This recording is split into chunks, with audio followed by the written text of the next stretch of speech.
Hey guys, welcome back to World of Warships. Today we're taking a look at the Conqueror. As you may know, I get a little frustrated with the inconsistency of Battleship armor piercing. So why don't we play an HE focused Battleship and get a monster game out of it. This is a really good Conqueror game. I'll show you the build later, but Legendary mod Conqueror is really nice. This maneuverability is excellent for this ship. We are going to tank over 4 million potential damage in this game and get up over 300k damage. It's really fun. And we're not just going to spam HE. Of course, that is the bread and butter of a Conqueror, but the AP can do some really good work as well, but more tailored towards close range, broadsides, that kind of thing. We're not going to be trying to land those longer range AP salvos as much. We have HE for that, where we can do a bunch of damage and light fires. This Proysen pushing in is going to be an excellent example for us. This ship, of course, has been in the game quite a while, but if you haven't seen it, it is a 419 millimeter gun, but they generally perform like 406s, and they get 12 of them. Montana level dispersion, but slightly worse Sigma than Montana. You also don't get that upgrade that the American battleships do in the 6th slot, so we don't quite have Monty dispersion, but still, when you're shooting HE, it doesn't matter as much. We have buffed HE shells in comparison to, say, a Montana, so they're going to have higher alpha damage and have a much higher fire chance. The ship is covered in 32 millimeters of armor, so pushing into a secondary build Proysen might not be the best idea. However, we have done quite a bit of damage to him, and now that he's broadside, we may as well show off that armor piercing.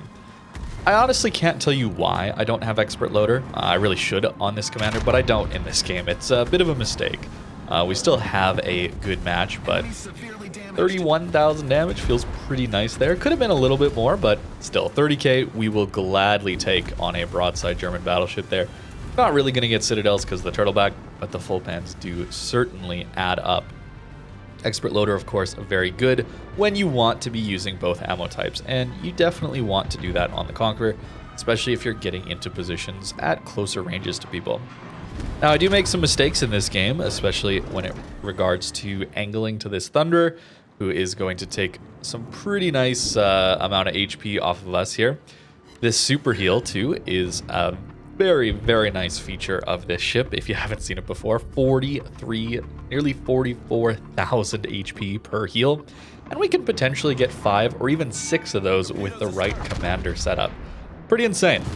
However, if you take torps or if you take citadel hits like we just did there, kind of lazily not angling to that Thunderer properly, notice how that gray bar, that lighter gray portion of our HP bar that indicates how much healing we have, suddenly we can't heal much back at all. That's the permanent damage. So that's kind of the weak point of a super heal. You want to be tanking HE, especially fire damage is not a big deal at all on a ship like this one.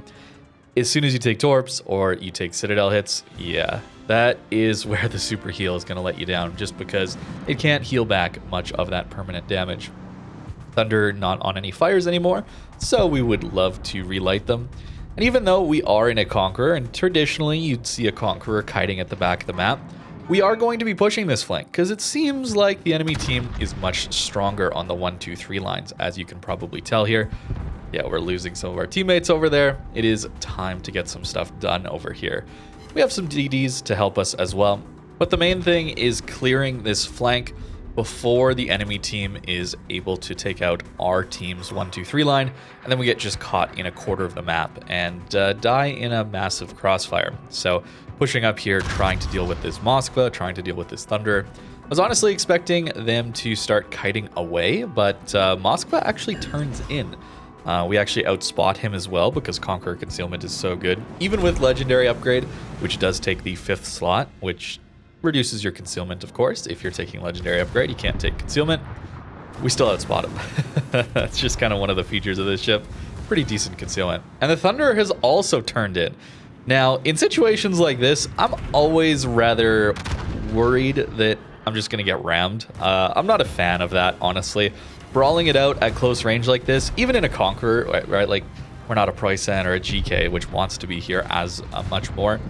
I still want to brawl it out with someone. I don't necessarily want to just ram and have the game be over. I'd rather even die and the other guy lives, you know, over taking a ram, at least in random battles. In competitive, yes. Okay, the right play is often to just ram in these situations, but random battles, I'm trying to have some fun. So let's go broadside. And this Thunderer apparently agrees. So, I mean, he's certainly got some very powerful guns that we have to worry about. Now, getting into this view, we can have our guns depress just enough to get into his citadel. And it's always tricky to figure out when to fire there. Not to bounce, but also not wait too long that the other guy gets the shot off first. And instant double compliment for the Thunderer not ramming me. Yeah, you can probably imagine how much I get rammed when I'm in these close range scenarios.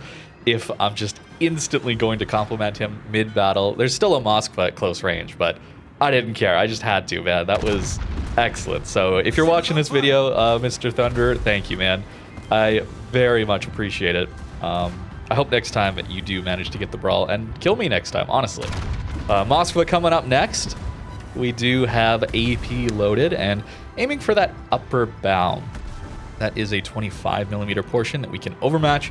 The lower bow is a bit of an icebreaker, but sticking with the AP here, maybe a bit of a mistake, but honestly at closer ranges, that full pen damage from the AP is going to do a lot of work into a Moskva. At mid to longer ranges, even at 10 kilometers, I probably wouldn't, but at sub 5 kilometers, I'm okay with it, and we should get a decent angle here. Fortunately, the Seattle helps take him out, as well as the Schlieffen, and again, Moskva didn't go for the ram, so whoever these two guys are, thank you.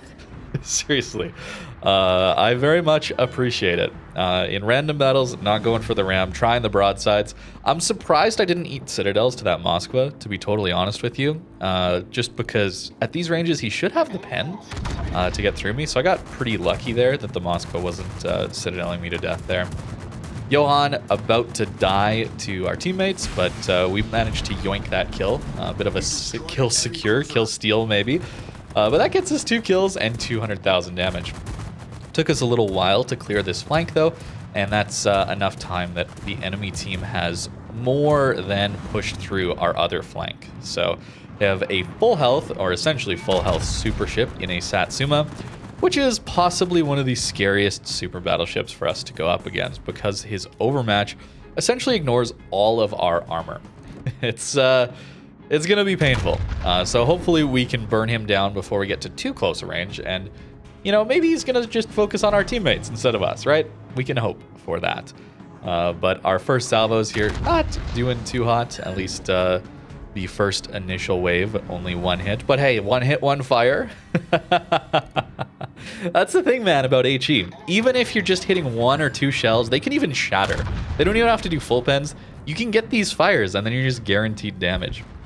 Maybe that's why it's not as frustrating for me to be just spamming HE. And then every once in a while you get salvos like this, where all 6 shells from your rear turrets give you 14,000 damage. That was half of a salvo of a Conqueror, by the way. Crazy, crazy stuff. He does damage con it, so we are looking to light all the fires we possibly can. There's our beautiful Witherer, giving us a reload buff as well. So our reload's going to be pretty spicy here. But Satsuma with his funny button, the combat instructions, 35% better dispersion, absolutely crushes us. 35k angled like that. He does not care about our armor. But hey, we get double fire, at least perma on him. And our super heal is going to get most of that back. Since it wasn't citadels, it was full pens. Not all of it, of course. Full pens are still not 100% healable, but it's not like citadels or torps where it's like 10% healable or something ridiculous like that. But yeah, brawling a Satsuma, not what we want to be doing here. Getting up to 270,000 damage, and honestly, I should be shooting AP here. I'm getting very, very, very greedy here. I know he damage controlled, so I'm thinking, oh yeah, I hit a few shells on the stern of his ship where we can full pen as well as light those fires.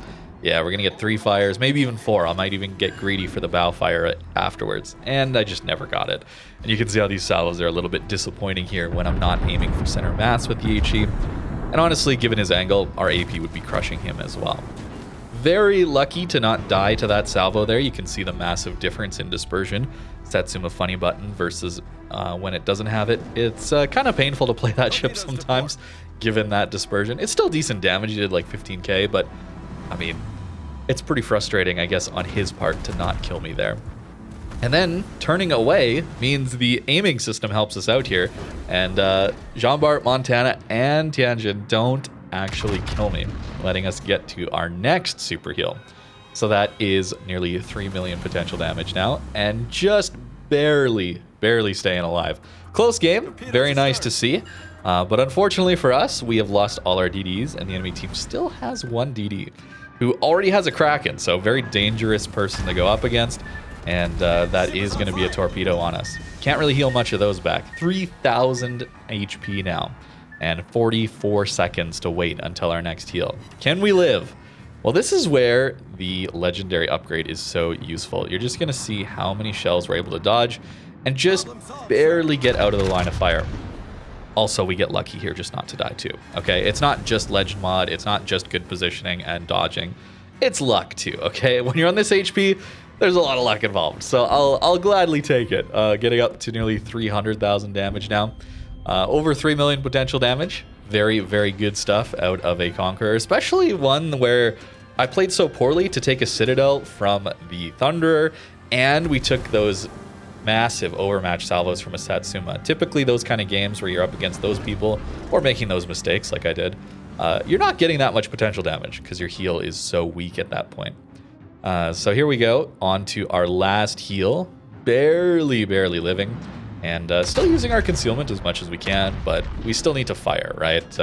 The enemy team is nearly at 800 points, and we are definitely losing this game. So I'm going to try and farm this Monty and Jean-Bart, ideally killing the Jean-Bart first, but still getting a fire on the Montana allows some damage to tick on him. And then this Jean-Bart has to die before he kills our Seattle, who is boldly pushing, which I appreciate, man. In the end game here, he's got a lot of HP relatively to his full HP amount, but unfortunately for him, it's still a light cruiser. I appreciate him not just running to the back on full HP. I am running to the back because I have 0 HP left, if you're wondering, trying to get the most possible out of this game. But I don't think this is going to be a victory for us. Monty turns away smartly, goes to get the decap, and there's really not much I can do about it. I'm going to turn in, but that's about it. Unfortunate for us, 334k is going to do it for this match for me. 3.5 million potential damage so far, but I actually don't get any more damage after this, just dodging a little bit, and then I end up dying to the Kitakaze, who with HE is very difficult for me to deal with. So there you go. Pretty insane Conqueror game. Unfortunate to lose it, but that's typically how these really high damage games go. A lot of it's HE spam farming because fires are healable, so you get a lot more damage out of them. Maybe less effective damage. And, well, if your team's doing well and you're winning the game, you're probably not going to be farming that much damage because your teammates are doing well. That's why I find a lot of these high damage games come in losses. As for the build here on the Conqueror, I would recommend changing it up just a little bit, especially getting Expert Loader. But here's what I was running, going for maximum healing and actually managing to use all of them. So Emergency Repair Expert gets us up to 4 heals. We got over 2 million potential damage. So that gets us to 5 heals. And we got 2 kills. So that's 6 heal Conqueror. Now, they weren't all 100% efficient heals, but still, we did manage to use all 6, and they were all rather useful. The main thing here is I would just give up Emergency Repair Specialist. Although, you know, we might have lived just because of that extra 3%, not sure. But getting ourselves Gunfeeder is going to be quite valuable. Something like that is what I'm going to change my build to now, try and make use of this one. So grease the gears even over things like Brisk that they're recommending, just because the turretverse is so slow. The turrets are very slow on this ship, so we do need that extra help. And then Adrenaline Rush is always good. For a ship like this that doesn't really care as much about fires, Furious does a very nice job for us. And of course, going Concealment, 13.7, still very nice. Can get down to like 12.1 or 12.2, something like that. But we're going leg mod here, legendary upgrade or unique upgrade, whatever you want to call it. Very nice to have that extra 40% rudder shift time. Thunderer gets this built in. That's why Thunderer feels so maneuverable compared to Conqueror if you're not using this legendary upgrade. So then Thunderer gets to take Concealment instead, while still retaining that amazing rudder shift. So that's a little bit of an extra bonus Thunderer has. Although in this one, pretty happy we had the super heals, not gonna lie. Obviously going aiming systems as well as main battery mod 3 here, just to maximize those main guns. And propulsion mod combined with the unique upgrade here is giving us excellent maneuverability, and certainly is very useful for dodging incoming fire. Again, we got pretty fortunate to not die when we were on such low HP, but still, these two here are helping us maneuver a lot out of the way of a lot of that incoming damage. Of course, the armor here, yeah, it's just 32. That's why the Satsuma was crushing us. But Conqueror is still an excellent ship, man. Kind of frustrating to fight against, not gonna lie, but I mean, if you're not playing a ship that's frustrating to fight against, you're probably putting yourself at a disadvantage these days. Let's be honest. That's just kind of how the game is. Your enjoyment comes at the detriment of others in this game right now, is what it feels like sometimes. That's a very, very pessimistic thing to say. Maybe I don't believe that, but sometimes that's kind of how it feels. But yeah, above water Citadel here, they did raise that up, which is a good change. More battleships need this kind of Citadel. But 406, I'm surprised Moskva didn't Citadel us there. Very fortunate for us to not deal with that. Looking at you, Vincent. Raise that Citadel, please, Wargaming. Give us actual hittable Citadels, please. Please. CVs too. I mean, I'm still thinking about that Yorktown from, well, I guess that was last week. So it's gonna seem like I was thinking about it all weekend. I was not. It's Friday for me today. I made that Tianjin update video on Thursday, so still a little fresher in my mind than it may seem. But there we go. That is the Conqueror.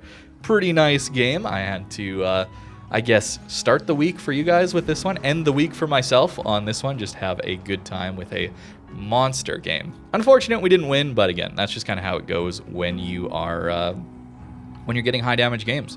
Typically, they only happen when your team's not doing as well, leaving damage on the table for you to farm. So thank you very much for watching, and I hope you have a great rest of your day.